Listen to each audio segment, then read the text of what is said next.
একবার বুঝি বললো এই কাজে শুধু টাকা। আমি পারবো না, তুমি বলো গা। ঠিক আছে, তোমাকে বলতে হবে না, আমি বলবো।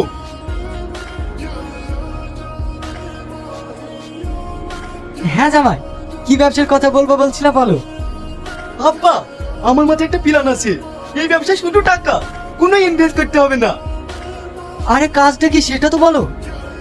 আমি প্ল্যান করেছি, আমরা একটা ডান্স গ্রুপ খুলবো, দিয়ে টেস্ট প্রোগ্রাম করবো, রিলস বানাবো, দিয়ে সোশ্যাল মিডিয়ায় ছাড়বো। এটা শুধু টাকা আর টাকা। সোশ্যাল মিডিয়ায় এত টাকা? সে না হয় বুঝলাম, কিন্তু এত লোক কোথায় পাবা?